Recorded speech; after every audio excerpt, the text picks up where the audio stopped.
How's it going, everyone, and welcome back to the Enclave. So we are here with chapter 6 or module 6, which is covering ammunition.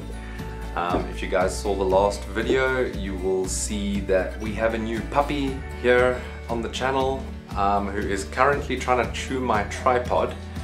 Okay, now he's walking away. So please just bear with any noises you might hear in the background or any bumping of the tripod or anything like that. Let me just rotate this because he did actually bump it after the last video. Okay, so ammunition. This section is not too difficult, purely because it doesn't feature that highly in either the practical tests or in the actual open or closed book tests.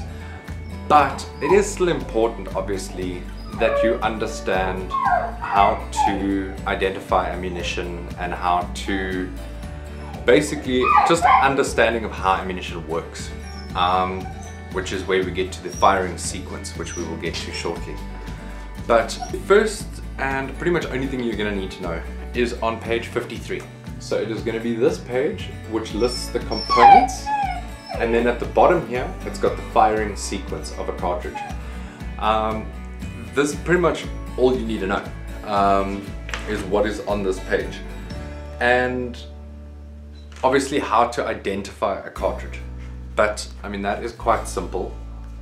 So these definitions, once again, you can see they are quite long. Like, I mean, the primer one is a good couple lines. So once again, you're not going to need to memorize every word of every line in this segment, but you will need to know, for instance, the primer is a small explosive that ignites the powder. That's it. That's all you actually need to know and need to be able to say. The powder itself, after being ignited by the primer, the powder expands or causes an expansion in pressure, which pushes the bullet out of the cartridge. Easy peasy, anything along those lines.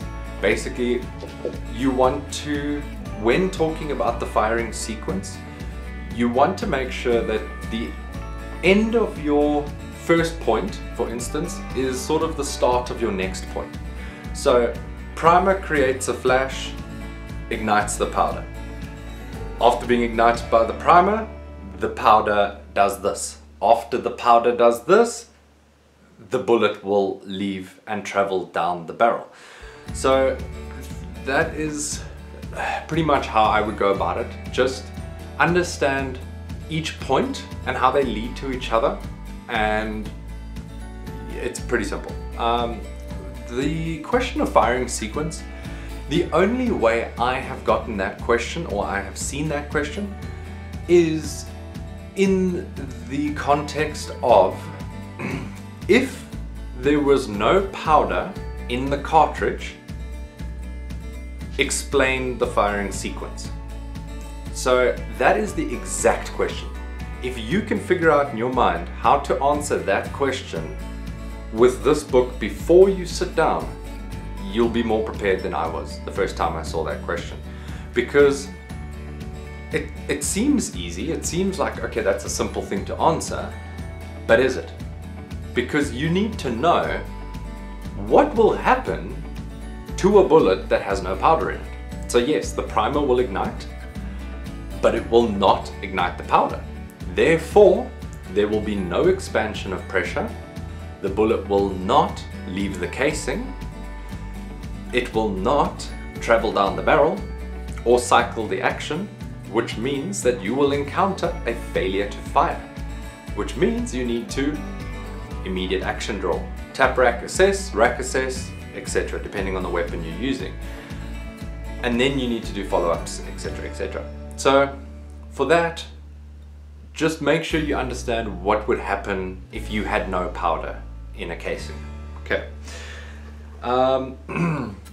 Casing, pretty much the only part of a bullet that can be reused.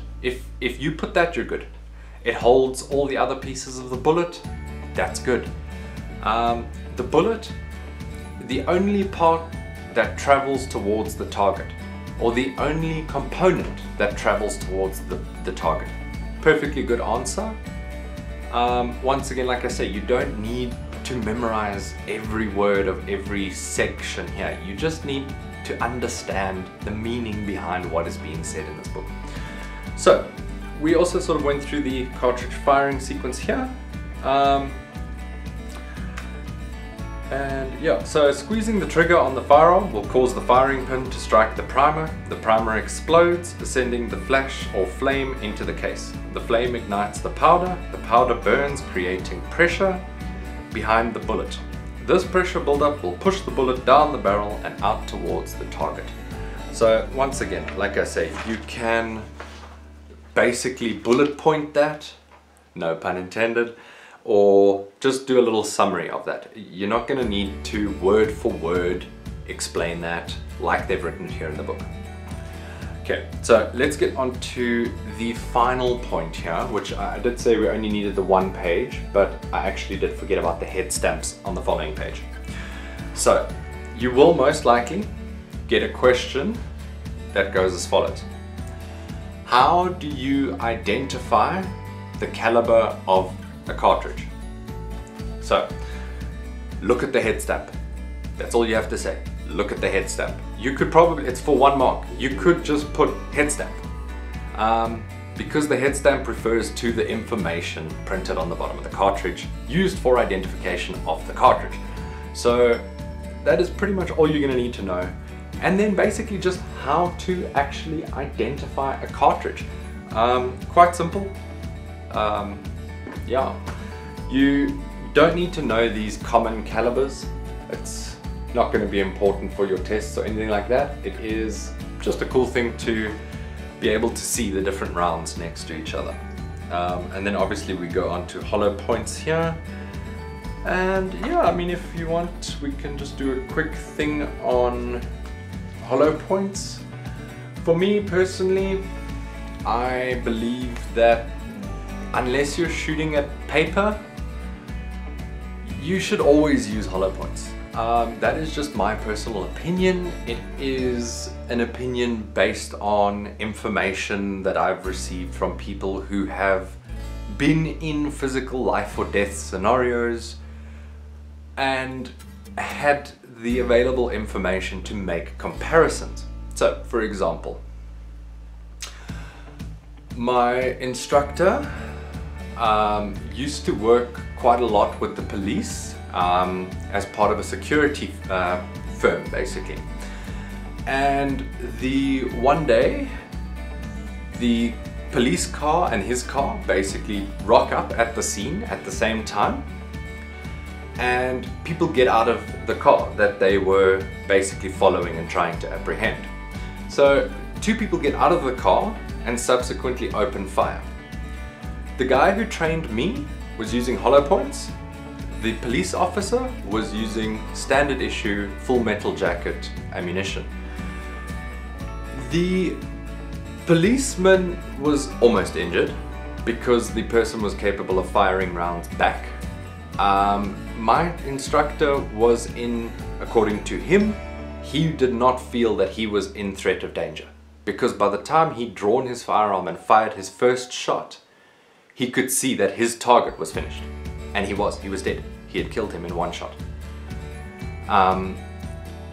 Whereas with your full metal jackets, not only is that less likely, like in the case of the police officer, and let me just finish off that story.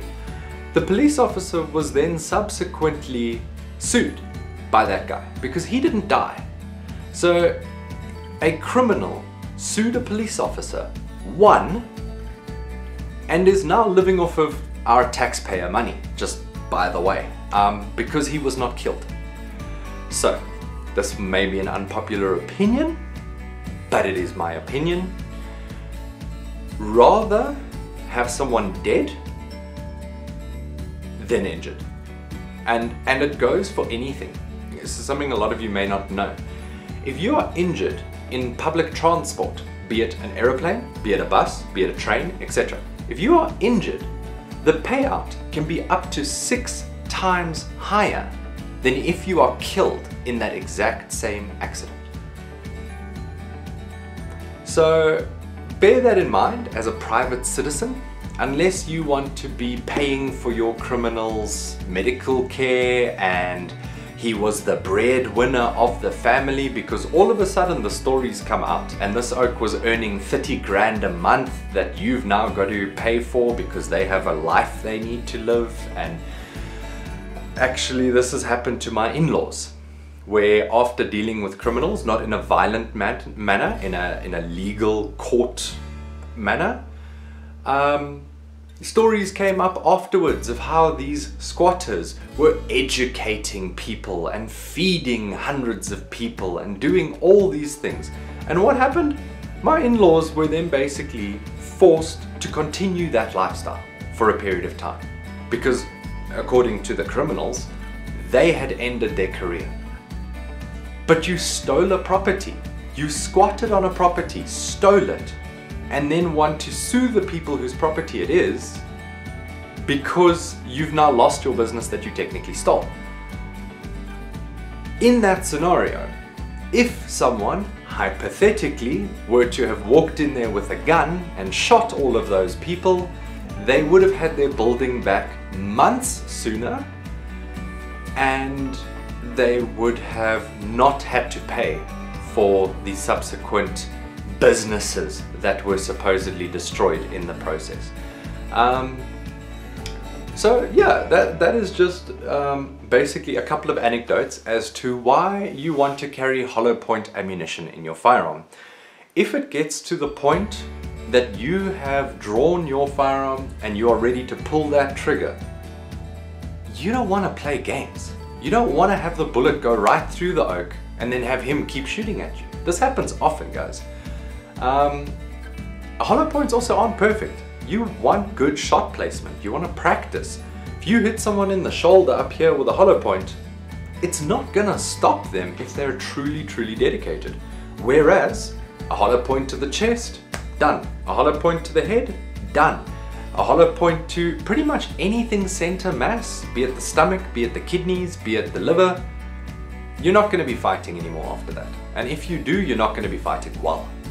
So for me, hollow points, center mass, finish what you start, or finish what they started. And that's my thing. That's what I want to leave you guys with this video. Don't let other people win. Don't let the criminals win, because we're better than that. Anyway, I hope everyone enjoyed. This was a bit of a longer one. But yeah, as always, please like, comment, share, subscribe. It really helps the channel grow. And if you've still got time, maybe check out another video at the end here. Keep supporting the channel. And as always, peace